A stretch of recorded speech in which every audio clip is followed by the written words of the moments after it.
Estimados amigos, muy bienvenidos a este nuevo programa de conversación.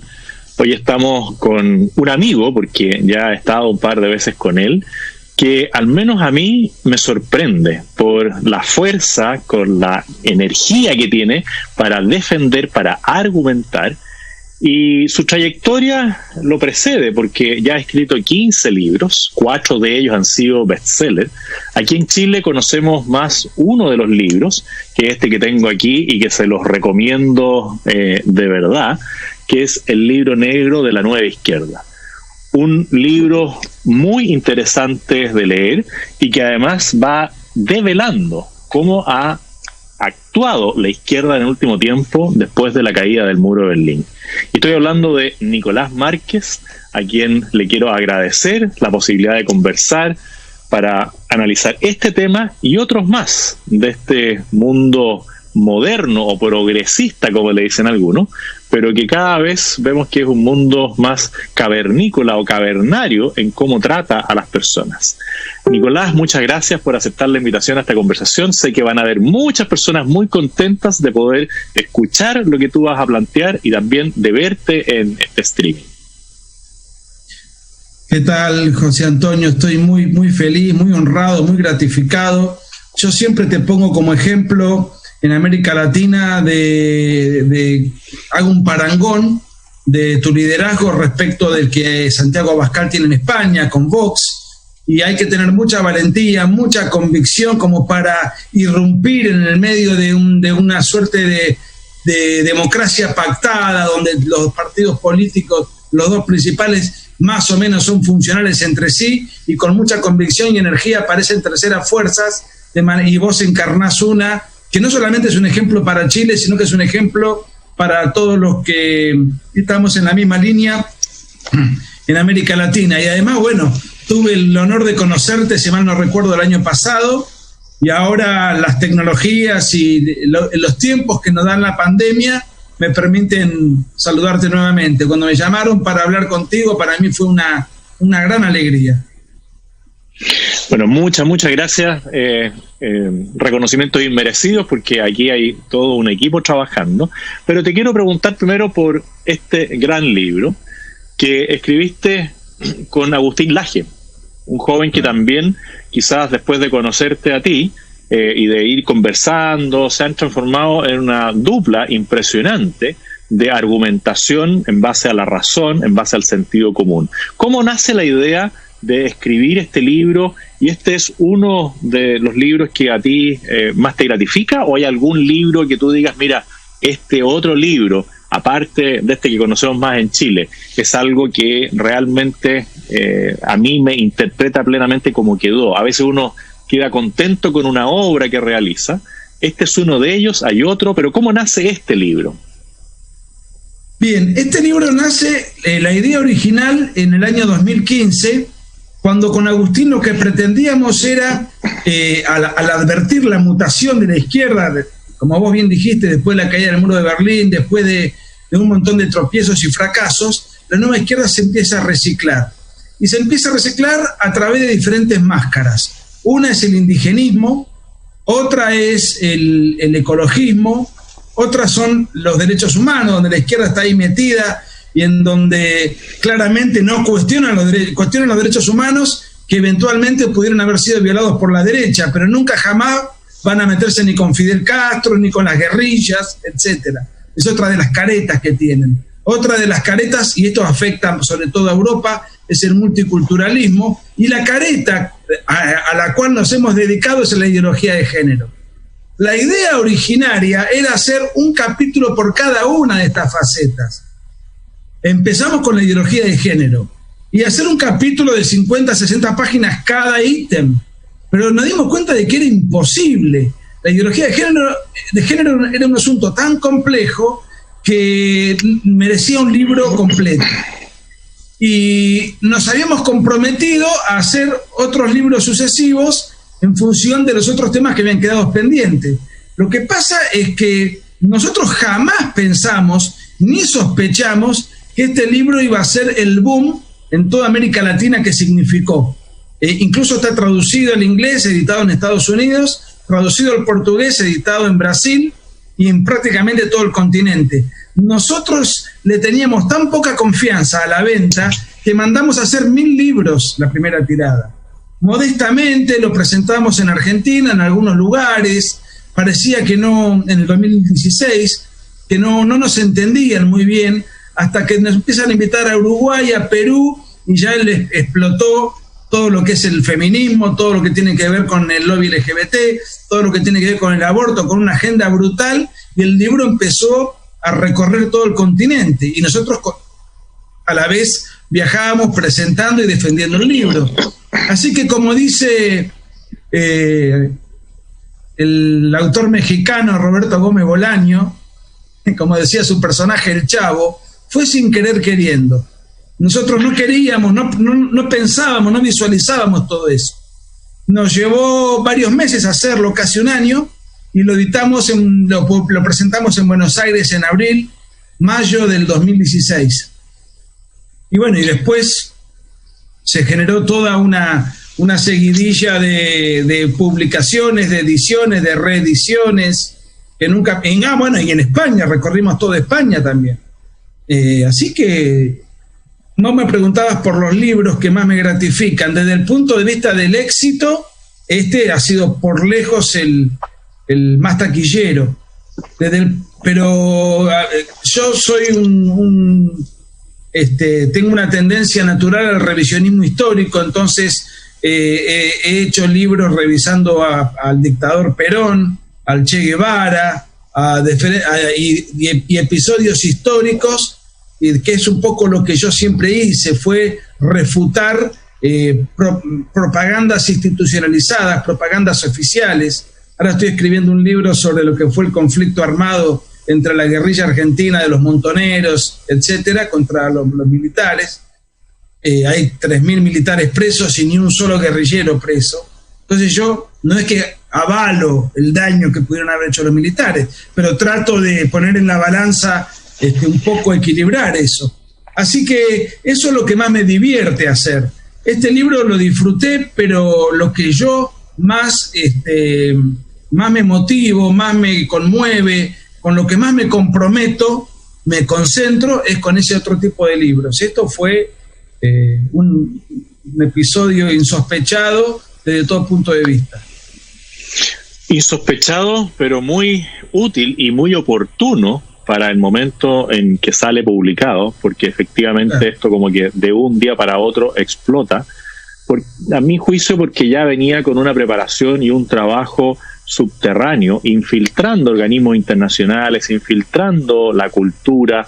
Si tú tuvieras que definir o explicarle a alguien qué es lo que hay detrás de la ideología de género, de todo este concepto de la identidad sexual, así en una manera sencilla para que alguien preste atención y vaya tomando noción de lo grave que existe detrás de todo esto que tú dices, mira, íbamos a hacer un capítulo de cada uno de estos temas y de repente encontramos aquí un mundo subterráneo que se nos abrió en el tema de la ideología de género.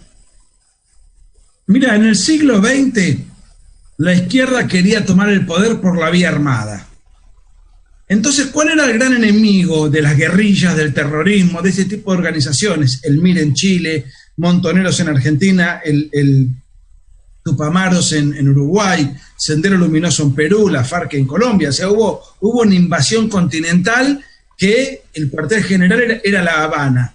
¿Y cuál era? Si yo quiero hacer una revolución armada para asaltar el poder, para luchar contra el orden constituido, ¿cuál era mi enemigo? Eran las Fuerzas Armadas.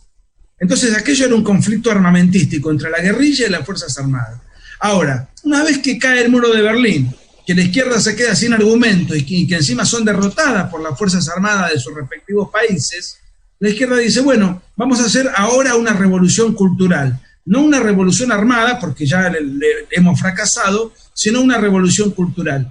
Entonces ya no tenían que pelear contra los militares, tenían que pelear contra otro enemigo. ¿Cuál es la antítesis de una revolución cultural? La antítesis es la tradición cultural de una civilización. Aquellos valores que nos van siendo dados de generación en generación a través de la familia, por un lado, y a través de las instituciones religiosas, por el otro. Entonces, La ideología de género es un ataque directo a la familia y un ataque a la religión, que en el caso de Occidente y de América Latina, sobre todo, la religión católica es la preponderante. Por eso, no sé si es en Chile, supongo que sí, pero en Argentina, inexorablemente, cada marcha feminista, cada marcha abortista, cada marcha del orgullo LGBT, terminan o suelen terminar en la iglesia de la ciudad de turno donde se hace esa manifestación.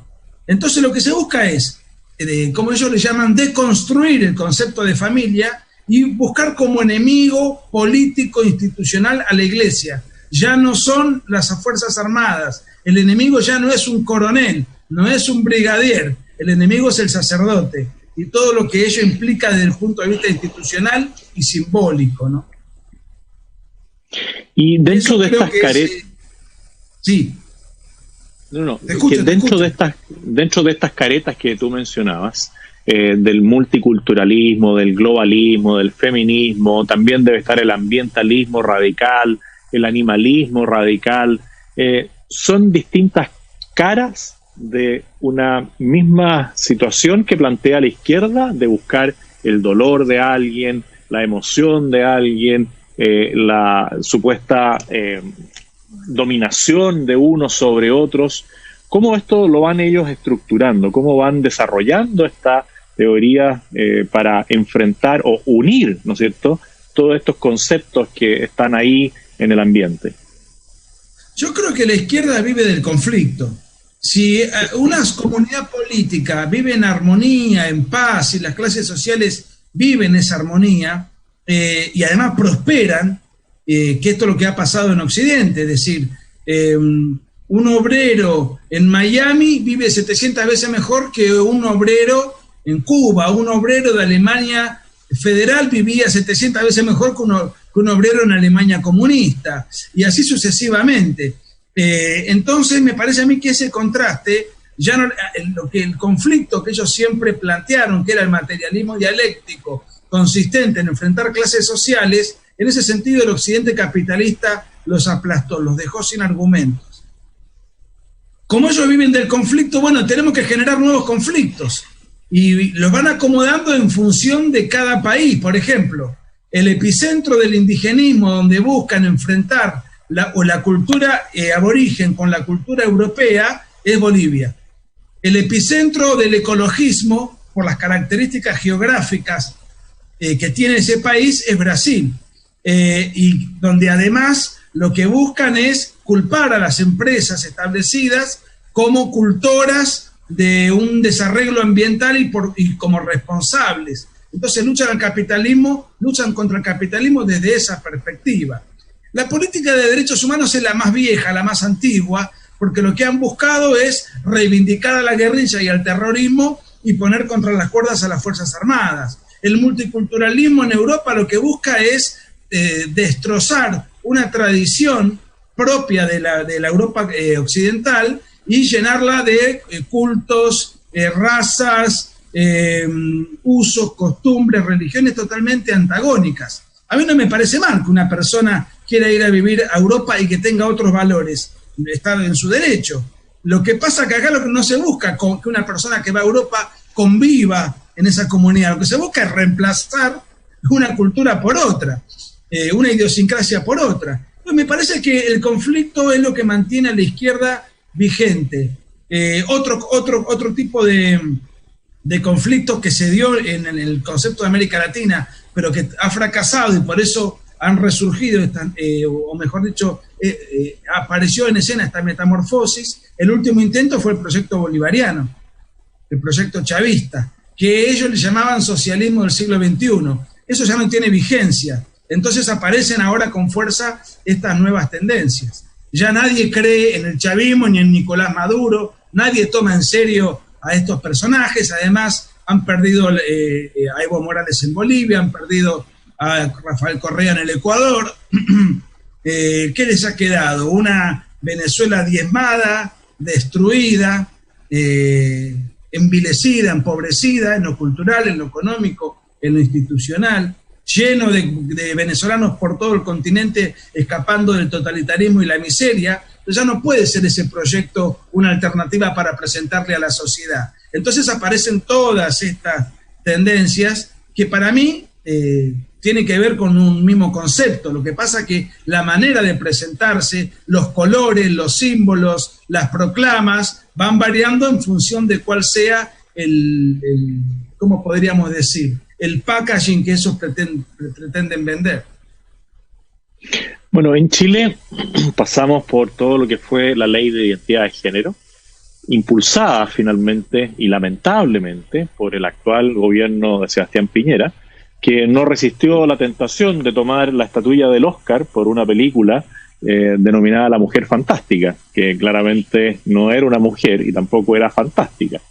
Pero él no resistió la tentación, la toma y le da un impulso inesperado a la ley de identidad de género, y terminamos con una muy mala ley de género, una ley que además irrumpe para desacreditar la fe pública en cuanto a cambiar la partida de nacimiento de una persona. Y hoy día, de nuevo, con un título amable, como siempre lo hace la izquierda, porque buscan buenos títulos y muy malas bajadas, estamos enfrentando el tema de la educación sexual integral, que debe ser un capítulo más de todo lo que es esta batalla cultural. Yo no sé si en Argentina ustedes ya han pasado por esto, están pasando por el tema de la educación sexual integral. Si tú nos pudieras mencionar un poco cómo ves tú la situación en Argentina y en otros países, porque nosotros estamos en esa discusión hoy día en pleno. Bueno, estamos en la misma circunstancia, estamos pasando todo lo que vos dijiste, tranquilamente yo lo puedo repetir a mi país. La educación, hay dos temas acá. Por un lado, como siempre decimos con Agustín, la ideología de género no existiría sin el aval del Estado. El Estado impone la ideología de género bajo la proclama engañosa de que eso constituye una ampliación de derechos. No hay ninguna ampliación de derechos. Por empezar, si yo manifiesto que una persona disfrazada, un hombre disfrazado de mujer, no es una mujer, sino que efectivamente es un hombre que luce como mujer, pero no es tal cosa, entonces yo corro el riesgo grave de ser sancionado por apología del odio, delito de odio, delito de homofobia, lesbo, transfobia. Es decir, hay organismos que son verdaderos pensamientos policíacos que persiguen a todo aquel que dice ni más ni menos que la verdad, pero que supuestamente ofende a determinadas minorías. Bueno, como dice Ben Shapiro, alguien que nosotros admiramos mucho, que lucha contra la ideología de género en Estados Unidos, dice: a los hechos no le importan tus sentimientos. Vos sos objetivamente una persona, por ejemplo, varón. Ahora, si esto te ofende, no te ofende, esto ya a nosotros nos excede. Hay hechos objetivos. O sea que no solamente el Estado impone la ideología de género, sino que el Estado sanciona al que la cuestiona. Respecto a la educación sexual integral ocurre lo mismo. El Estado impone un adoctrinamiento sistemático a través de las planillas educativas, de los textos de enseñanza, todo lo que tiene que un docente abordar, no solamente para las escuelas públicas, sino las escuelas religiosas. Y las escuelas religiosas no pueden negarse, o escuelas privadas que tengan una determinada tendencia filosófica, tampoco puede negarse. Entonces, la educación sexual integral, ¿qué hace? No solamente imponer la ideología de género y alterar a los niños desde la más tierna infancia, sino que atenta contra la libertad de cátedra, contra el ideario institucional de un colegio, contra la objeción de conciencia. Si un profesor, un docente dice: no, yo esto no lo voy a enseñar porque va contra mis principios, mis valores, mis creencias, ese docente es exonerado, cesanteado. Entonces, si yo soy un padre que manda a un chico a un colegio, estoy en desacuerdo con lo que se le está enseñando, no tengo otro colegio a donde mandarlo porque le van a enseñar lo mismo. Entonces, bajo la fachada, la mascarita de la ampliación de derechos, se anulan derechos, se restringen derechos. Y bueno, se anula la patria potestad porque el Estado está por encima de la educación de que uno le puede dar en su propia casa, porque el Estado, que es una herramienta de adoctrinamiento y de disciplinamiento psicológico, e ideológico, un niño está 5, 6, 7, 8 horas y después vuelve a la casa ya con todo ese bagaje que le ha sido impuesto desde las instituciones educativas, sean públicas o sean privadas.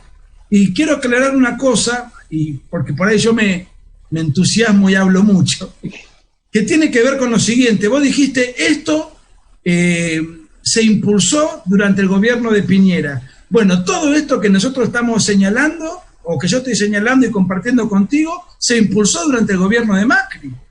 El aborto en Argentina también lo puso Macri en la agenda. Entonces estos políticos que han ganado mayoritariamente con el voto del centro derecha, han traicionado a su propio electorado, constantemente tratando de congraciarse con la agenda progresista. Bueno, así le fue a Macri. 4 años de gobierno lamentable y perdió, cuando era una oportunidad histórica para revertir el daño que le hizo al país el kirchnerismo, y sin embargo no revirtió nada, sino que acentuó mucho de esos vicios. Bueno, lamentablemente aquí en Chile tuvimos una primera experiencia con Sebastián Piñera y le devolvimos el poder de una manera inexplicable a Michelle Bachelet, y ahora hemos tenido una segunda oportunidad que tampoco ha sido, a mi juicio, desde el punto de vista político, bien manejada. Ahora en el tema de pandemia, que después te preguntaremos cómo está Argentina, Chile ha manejado bien la situación de la pandemia, más allá de lo que diga la izquierda, de que de ellos nada se puede esperar, nada positivo, siempre es la crítica constante, es el poder por el poder, y son capaces de destruir las cosas buenas con tal de mantenerse o de volver al poder.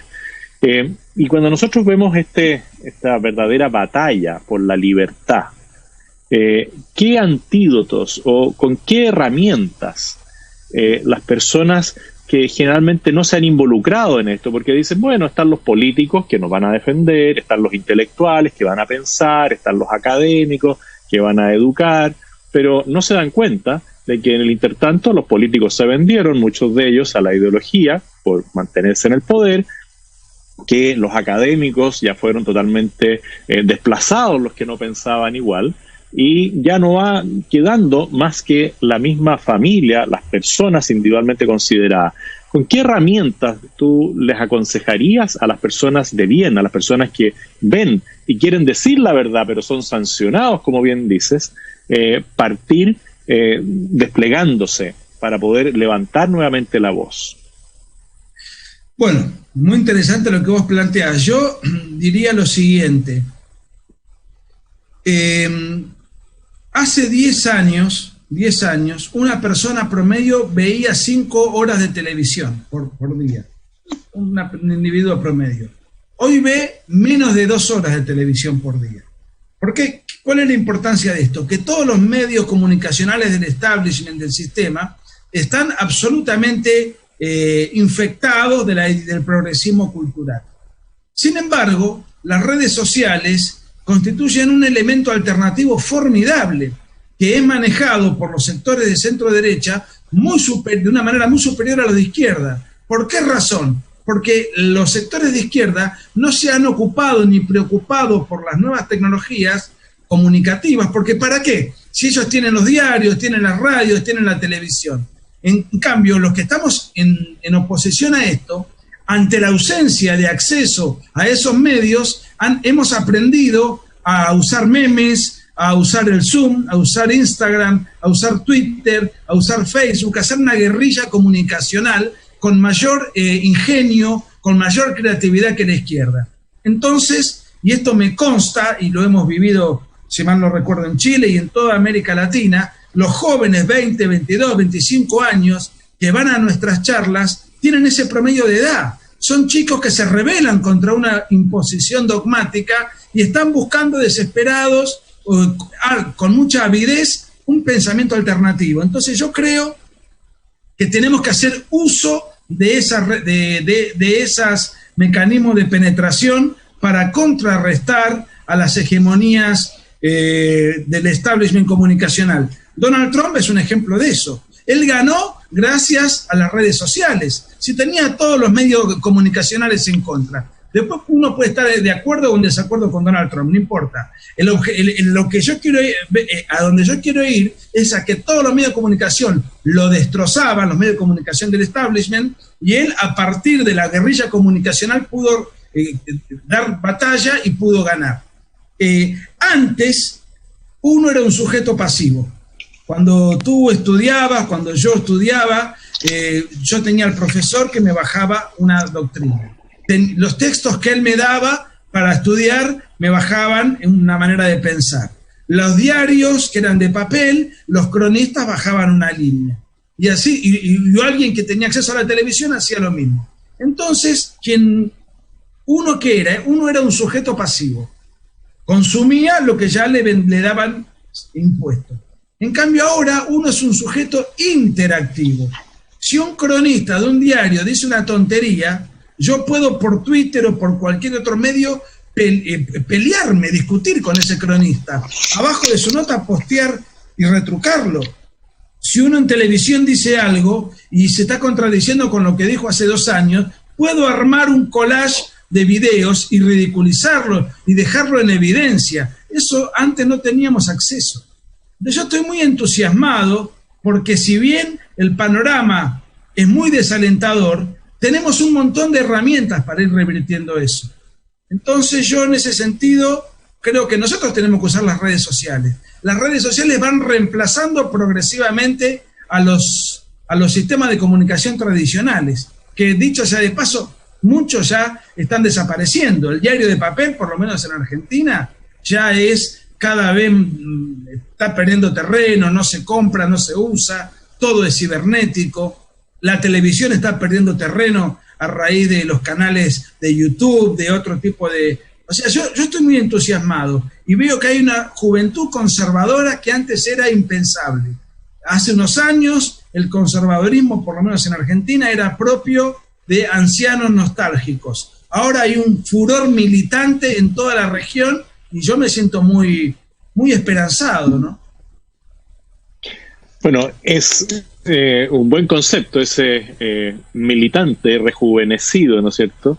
Pero que requiere formarse y requiere estudiar, requiere prepararse y también requiere cierta fibra, porque la violencia que propaga la izquierda es no solamente física, sino que verbal y ahora cibernética. Tú has sido objeto de varios episodios muy violentos.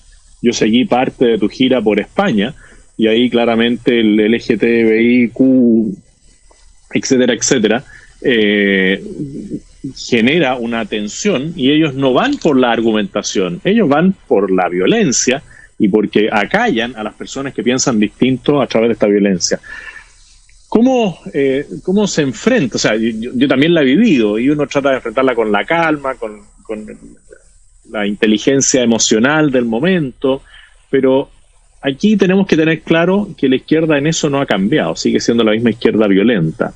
¿Qué apreciación tienes tú respecto del uso de la violencia por parte de la izquierda? Bueno, yo acá volvería a lo que charlábamos recién. Si la izquierda ataca, incendia una catedral, destruye bienes, atenta contra la propiedad pública y privada, históricamente eso no se hubiese mostrado en los medios de comunicación. Ahora se filman los celulares, se suben a las redes y se pone en evidencia la furia de estas pandillas casi, yo diría, clandestinas, porque se dedican al delito sistemático. Son digamos, organizaciones insurgentes. No llegan a ser una guerrilla, pero están en una etapa previa en la insurgencia. Antes, seguramente, esto hubiese sido invisibilizado por los medios. Ahora, las redes sociales las ponen en evidencia. Sentido contrario, cuando se discutió en la Argentina el aborto, las manifestaciones de las feministas abortistas eran visibilizadas por todos los medios de comunicación del sistema. Las marchas pro vida, que eran mucho más numerosas, ni un solo diario señalaba, mostraba una foto, y con las redes sociales inundamos ese contraste. Ahora la izquierda vive del conflicto, vive de la violencia, y tenemos que tener en cuenta que esto forma parte del resentimiento. Decía Mises que está uno resentido cuando odia tanto que no le importa soportar daño personal grave con tal de que los demás sufran también. Entonces hay un odio, y ellos ¿cómo lo manifiestan ese odio? A través de una catarsis muy violenta contra sectores sumamente violentos. Yo lo tomo y lo vivo como algo propio de estos sectores, de manera tal que lo vivo con naturalidad y sé positivamente el riesgo que uno corre cuando decide sostener determinadas banderas. Si mal no recuerdo, por las redes sociales circuló en su momento un ataque despiadado que te hicieron a vos. Confirmame si esto no es hará uno. Sí, es así, sí.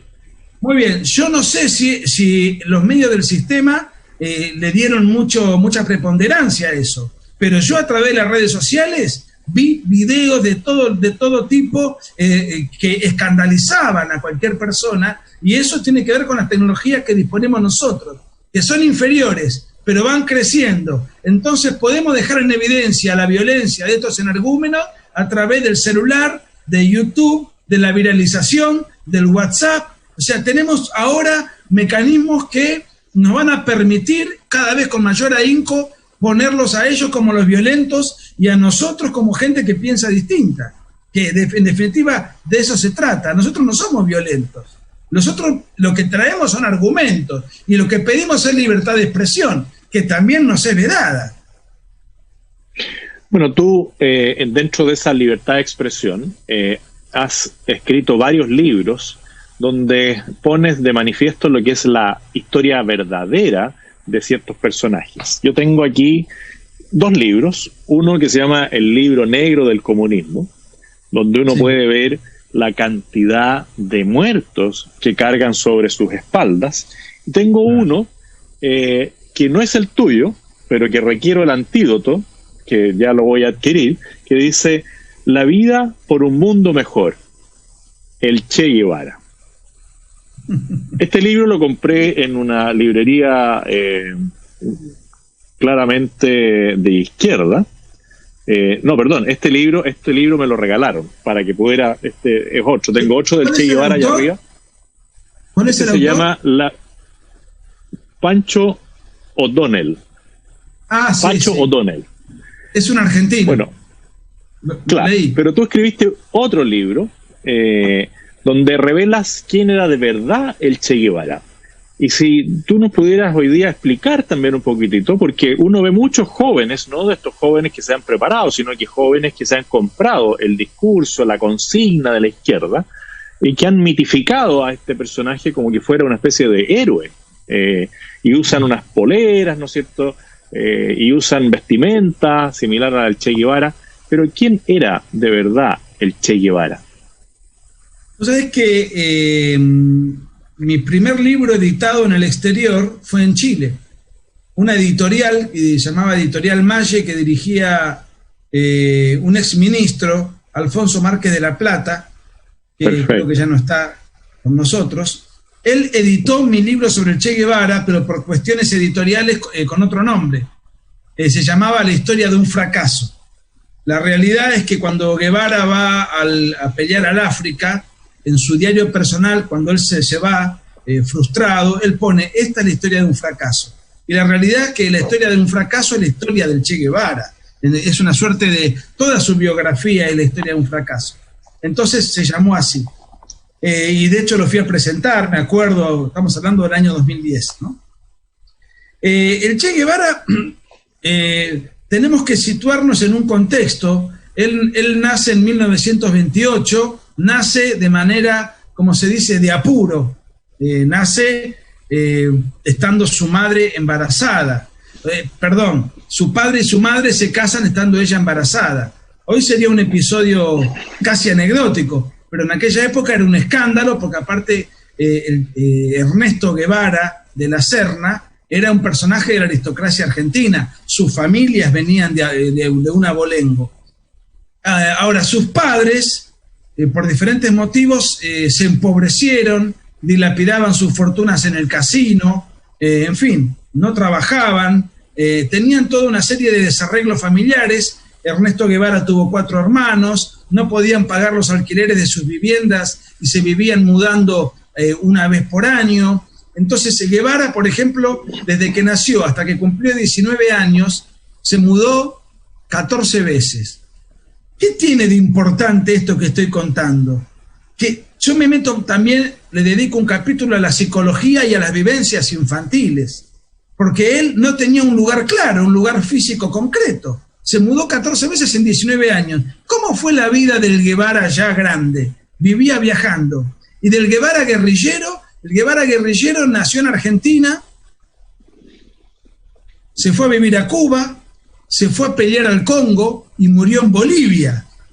O sea, a mí me interesa mucho ese tipo de situaciones de la niñez, porque creo que eso marca un destino, un rumbo, una suerte de derrotero.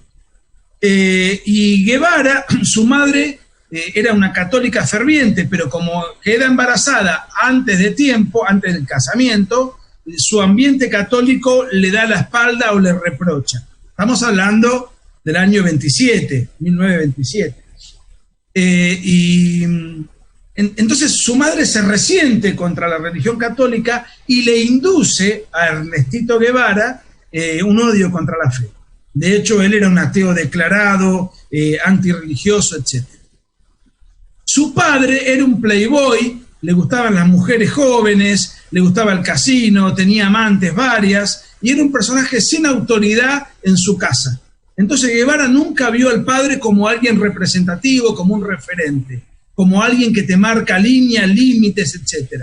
Entonces yo, especulando con todo eso, digo, cuando él conoce el marxismo, ahí descubre una religión laica, una religión sustituta de la que no tuvo, un camino de vida, muy rígido, por cierto, muy influido quizás por el estalinismo, que él era la persona a quien él admiraba con especial intensidad.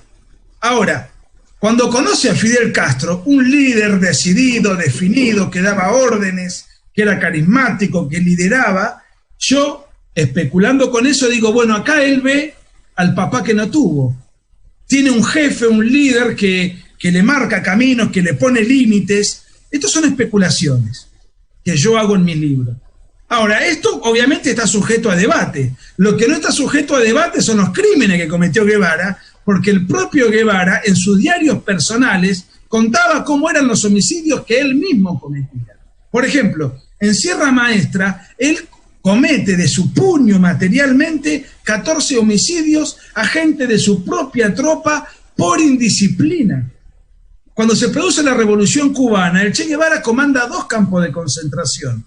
Uno de exterminio, famoso, que se llama La Cabaña, donde él de su puño lleva adelante 195 homicidios, además de todos los que él ordenaba al personal subalterno, porque él era el que comandaba el campo de concentración. Y después, esto es menos conocido, él crea un campo de concentración en la península de Guanacabibes para castigo de homosexuales.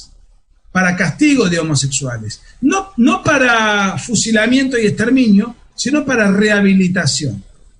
Recomiendo a quienes estén interesados, cuando vean este video, en YouTube hay una película interesantísima que en realidad es un documental que se llama Conducta Impropia. ¿Qué es la conducta impropia? Era un artículo del Código Penal cubano que castigaba con pena de 1 año de trabajo forzado a los homosexuales. Era una conducta impropia para el hombre nuevo socialista. Bueno, todo esto forma parte de la felonía que cometió Guevara en Cuba. Después tenemos las del África y finalmente las de Bolivia, que no se conocen, porque en Bolivia se lo considera un peregrino que iba tratando de salvar a los pobres del mundo. En realidad, con su guerrilla de mercenarios cubanos, iban a llevar adelante arengas a poblados pobres de Bolivia que habían votado democráticamente por un presidente, a tratar de reclutarlos en la guerrilla y en el marxismo. Nunca pudieron reclutar a ninguno. Tuvieron enfrentamientos con fuerzas legales, con campesinos que no se sumaban a la guerrilla, y en total su emprendimiento guerrillero cometió 49 homicidios contra bolivianos pobres. Después lo matan, lo ejecutan, y entonces todos los adherentes, admiradores de Guevara dicen, lo fusilaron. Bueno, le pagaron con su propia medicina. Y después aparece otra cuestión, ¿no? Dicen, bueno, mucha gente que quiere quedar bien, dice, yo no coincido con las ideas de Guevara, pero le respeto que él se jugó por sus ideas. Él murió por sus ideales. A mí no me importa por qué murió Guevara. A mí lo que me importa es cuánta gente mató Guevara para imponer sus ideales, que no son ideales. Porque cuando yo trato de matar a una persona para imponerle mi idea, ya no soy un idealista, soy un fundamentalista. Aquí estamos frente a alguien que claramente era homofóbico, o alguien que claramente era racista, y que se autodenominaba una máquina de matar. ¿Cómo relatas tú esos tres aspectos en tu libro? Bueno, él, respecto de su racismo, él lo manifiesta en su diario en el Congo. Ahí habla de los negros con un especial desprecio. Esto ya había sido escrito por él antes en Venezuela, en uno de sus viajes todavía turísticos de joven, cuando él ve individuos, ciudadanos de raza negra, y él pone, son negros porque no se bañan, por ejemplo, con sorna, con burla. Pero cuando él va ya a pelear al Congo, él manifiesta en su diario repetidas veces el desprecio que le genera esa raza supersticiosa, etcétera, etcétera. Respecto de la homosexualidad, esto yo no diría que es algo propio de Guevara, era algo propio del socialismo del siglo XX. Por ejemplo, en la China, hasta el año 97, la homosexualidad era castigada con el delito de castración. En el caso de Cuba, la homosexualidad dejó de ser castigada recién en el año 2010. En la Unión Soviética, la homosexualidad dejó de ser castigada en el año 93 y era castigado con trabajo forzoso en la Siberia, en los gulags. De manera tal que yo no diría que esto era algo de Guevara, esto era algo del sistema al cual Guevara adhería, y la homosexualidad no podía caber porque todas estas estructuras totalitarias creían en el hombre nuevo. Y el hombre nuevo socialista no podía tener debilidades, no podía tener inclinaciones desordenadas que fuesen a contrapelo de lo que tendría que ser el buen hombre revolucionario. Luego, el otro que me habías preguntado, me parece que era por el nombre de mi libro, La máquina de matar. Eso, uno dice, bueno, qué exagerado, cómo busca llamar la atención este personaje, este escritor, con un nombre tan amarillista, no sé cómo, estoy tratando de buscar un término. Sensacionalista. Sensacionalista, ahí está. La realidad es que eso no es una invención mía. El Che Guevara emite un mensaje a los pueblos del mundo que fue leído en el año 67 y fue publicado en el diario Granma a 2 páginas. Él estaba en Bolivia, pero fue escrito en el 66 y publicado en el 67. Se llama algo así como, no recuerdo el nombre, Mensaje a los pobres del mundo o a los pueblos del mundo.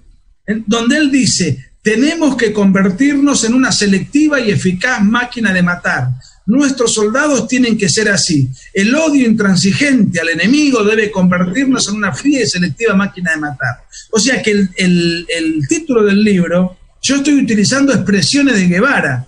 No es algo que no es un apodo que yo le pongo a Guevara. Es un texto, un fragmento de Guevara cuando él exhorta, instiga, solicita que hay que convertirse en una máquina de matar. Él lo fue, pero además, promovía ese perfil, para los guerrilleros y para todos los hombres que formaran parte de la órbita socialista o no socialista. Así que el título es sensacionalista, pero el sensacionalismo eso se lo robó a Guevara. ¿Cómo logra, a tu juicio, yo sé que esto daría para otra charla completa, la izquierda revertir la imagen de un personaje con tal nivel de odio en su interior, con tal fobia hacia otras razas, para convertirse hoy día en una especie de fetiche o en una especie de ícono para un grupo de la sociedad actual? ¿Cómo van construyendo o reconstruyendo la imagen de una persona como la que estás describiendo? Mira, la omisión de lo necesario es tan injusta como la afirmación del error, dice una frase. La omisión de lo necesario es tan injusta como la afirmación del error. Y del Che Guevara se ha omitido todo lo necesario. Hay cosas que no se pueden, que un investigador serio no puede dejar de concebir. Los fusilamientos, el desprecio por los negros, los campos de concentración, los campos de concentración para castigar homosexuales, todo eso se quita. Te voy a poner un ejemplo. Hay una película, hay dos películas que creo que es Antonio Banderas, el actor. Son dos películas sucesivas sobre la vida del Che Guevara. La primera es el Che Guevara en Sierra Maestra. En Sierra Maestra, o sea, en Cuba, junto a Fidel Castro, Camilo Cienfuegos, etc. En su diario personal, él confiesa, como te decía hoy, haber cometido 14 homicidios. ¿Sabes cuántos muestra la película? Uno solo. Y el único homicidio que muestra es acerca de una persona sospechada de violador. O sea que el único homicidio que muestran es el que uno podría, entre comillas, justificar un poco. Los otros 13 homicidios son quitados sistemáticamente. Cuando se produce la Revolución Cubana, el Che Guevara comanda 2 campos de concentración. Bueno, la película termina cuando empieza la Revolución Cubana. O sea que ese otro pasaje del Che Guevara, ya siendo un represor y formando parte de una estructura, no es mostrado. Y la segunda película, ¿de qué trata? Trata del Che en Bolivia. O sea que omiten por completo el lado más oscuro de Guevara y omitieron por completo el lado más oscuro en Sierra Maestra. Tú tienes allí un libro que yo también lo leí dentro de los muchos libros que leí para documentarme, de ese escritor, Pacho O'Donnell, que es argentino, y prácticamente no cuenta nada de todo esto. Omite todas estas cuestiones de Guevara. Ahora, hay una cosa muy propia de la izquierda, que es: yo a las personas las juzgo por sus intenciones, pero no las juzgo por sus resultados. Entonces, Guevara, supuestamente, ¿cuáles eran sus intenciones? Y salvar a los pobres del mundo, luchar por las injusticias sociales. ¿Cuáles fueron sus resultados? Su resultado fue haber ayudado a construir un totalitarismo que todavía vive en las Américas, como lo es Cuba, y ha sido un gran fusilador de disidentes. Esos resultados son lamentables.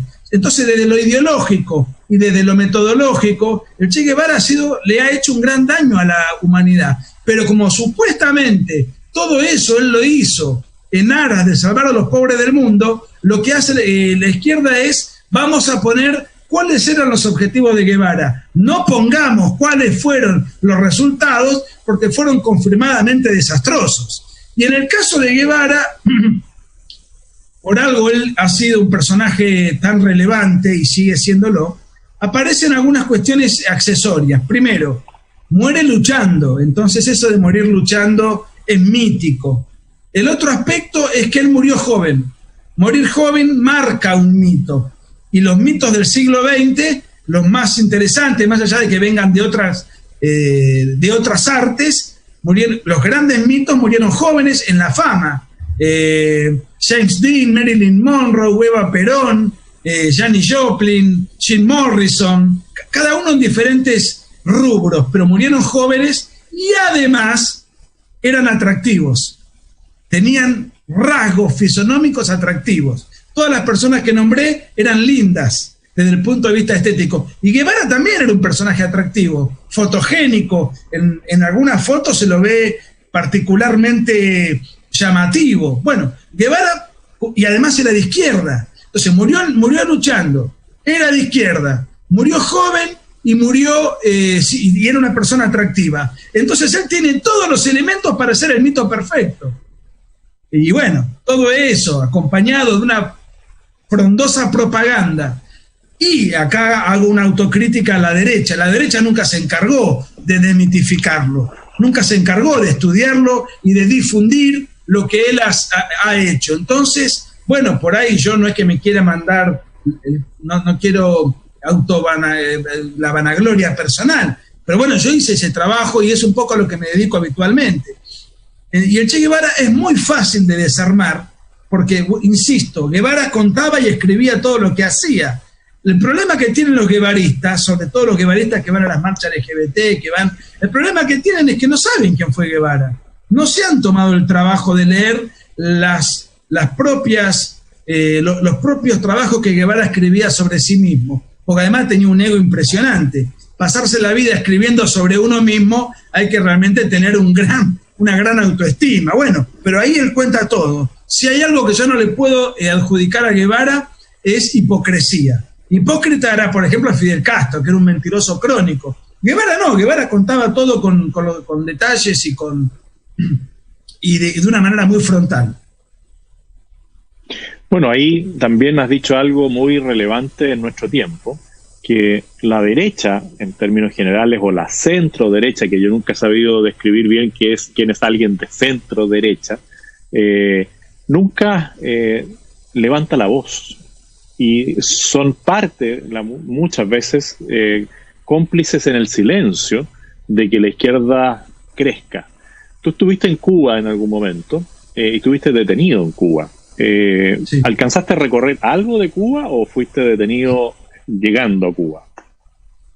Bueno, yo fui una semana, el objetivo era ir una semana, entrevistarme con la Dama de Blanco, que son las mujeres de los presos políticos, ir a Cáritas a donar una serie de medicamentos y de implementos sanitarios, porque ellos no tienen ni papel higiénico, no tienen papel sanitario. Yo llevaba unas bolsas de medicamentos para ir a Cáritas. Mi idea era entrevistarme con personas que han estado presas, con escritores proscriptos. Digamos, yo tenía la idea de conocer a Cuba, no la Cuba turística, sino la Cuba real. Entonces yo solamente tenía, mi recorrido era por La Habana. Algo tristísimo, porque vos ves en cada esquina prostitución infantil. Realmente es oprobioso todo lo que uno puede percibir con sus sentidos. Uno lo sabe, uno lo conoce, pero estando allí viendo eso, las caras de tristeza, uno ve en el cubano promedio a alguien derrotado. De hecho, Cuba es el país de América Latina que tiene el índice de suicidio más alto. Bueno, sí, yo iba a dar una conferencia sobre Perón, que era un gobernante totalitario, un dictador que perseguía opositores. O sea, que yo iba a hablar de un Fidel Castro sin barba. Entonces, si a mí me detenían, porque yo iba a dar la conferencia, no, yo no vengo a hablar mal de Fidel Castro, yo vengo a hablar del fascismo de Argentina. Pero bueno, no me dejaron, me detuvieron, estuve un día en una cárcel de la policía de extranjería, estuve tras las rejas con un estrés personal tremendo, porque ahí vos no sabés cuándo te van a soltar, si te van a soltar. No tenía un abogado, no tenía posibilidad de llamar a mi embajada. Creo que fue uno de los momentos más estresantes de mi vida, por esa incertidumbre psicológica de no saber dónde estás parado, qué garantías tenés. Bueno, estuve un día, me sometieron a un interrogatorio muy intenso, y bueno, me largaron, me quedaban 2 días más, y desde ese momento me dediqué a ir a la playa. Ya no, se me terminó toda la valentía, digamos, porque si no, sabía que me iba a quedar allí, digamos, detenido. Entonces, eso no fue lo peor. Cuando yo voy al aeropuerto, me detienen las valijas, se me lleva a un depósito sin identificación, lleno de perros, de soldados, me decomisaron, me sacaron mis 2 cámaras de fotos para ver qué había en ellas, me sacaron CDs, yo tenía reportajes con disidentes. Fue probablemente otro momento tremendo. Y en un momento determinado, mis valijas no estaban más. Yo le pregunto al policía que estaba labrando un acta, ¿dónde están mis valijas? Y me dice, las subieron al avión para ganar tiempo. Y ahí el alma me volvió al cuerpo, porque yo me daba cuenta que efectivamente iba a viajar, me iba a volver. Antes no lo sabía. Cuando ya me dijo eso, para mí fue un afloje de la tensión psíquica y bueno, subirme allí fue realmente respirar aliviado. Pero tuve una semana contando todos los días cuánto falta para volver, porque la persecución, vos te sentís todo el tiempo observado, estás observado. Una vez me acuerdo que yo iba a caminar y siempre la gente se te acerca y te hace preguntas, hay todo un... Y yo le digo, mira, discúlpame, le digo, yo quiero viajar solo, yo quiero caminar solo, le digo a uno que me estaba interrogando y que sabía mi nombre, vos sos Nicolás, ¿no? Estás parado en tal hotel, sí, ¿cómo sabe? No, porque mi hermano trabaja ahí. No, mira, discúlpame, le digo, yo quiero caminar solo. Me dice, camina solo, anda a caminar solo, vas a estar muy seguro, porque en Cuba hay 12 millones de habitantes, de los cuales 6 millones son policías. Así que era muy tensionante. Es una experiencia que yo la hice porque era más joven. Esto fue en el 2006. Hoy no haría semejante cosa, no me expondría a semejante estrella, a semejante riesgo, no lo haría. No sé tampoco si la cosa se ha aflojado. Yo fui en una época que probablemente era más agobiante el sistema, ¿no? No sé ahora. Bueno, ellos han logrado diseminar su política de odio a Venezuela, a Nicaragua, en algún momento a Bolivia, a Ecuador, en torno a lo que era el Foro Sao Paulo, que ahora ha ido girando quizás al tema de Puebla.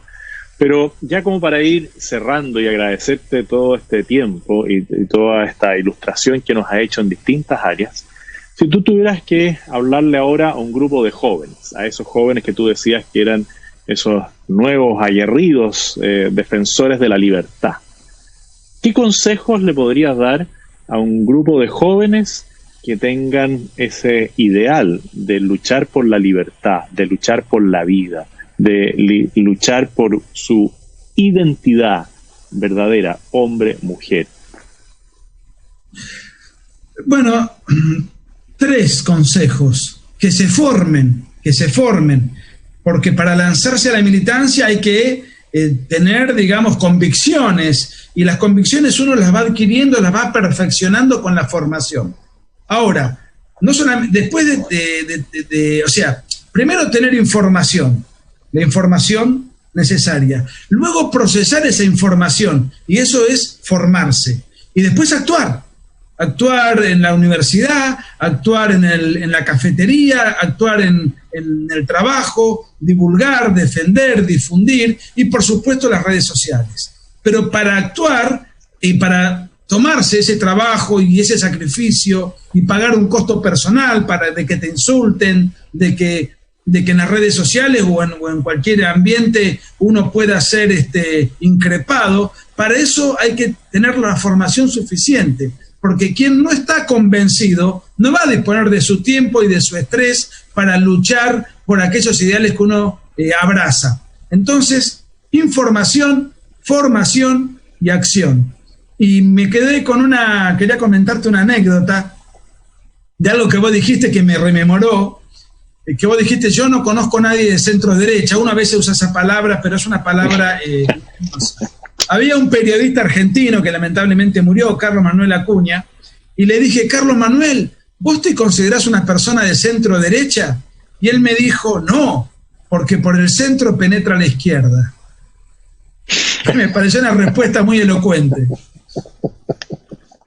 Bueno, es lo que ha pasado en muchos países, que esa centroizquierda, por hacerle guiños a la izquierda y decir, voy a tomar una bandera de ellos, no toman nunca la original.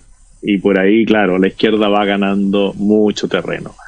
Estimado Nicolás, te quiero agradecer todo el tiempo que nos dedicaste para esta conversación. Vamos a tratar de promover también ese otro libro, del Che Guevara, una máquina de matar, y vamos a estar esperando ansiosos tu nuevo libro, porque sé que estás dedicado también a escribir, así que vamos a estar ahí a la espera de ese nuevo bestseller, esperemos que sea así. Ojalá, te agradezco muchísimo, te admiro muchísimo.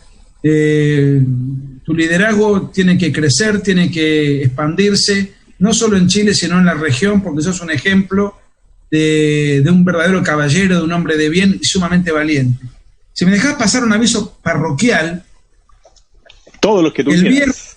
Perdóname el atrevimiento, pero aprovecho que a vos te sigue mucha gente.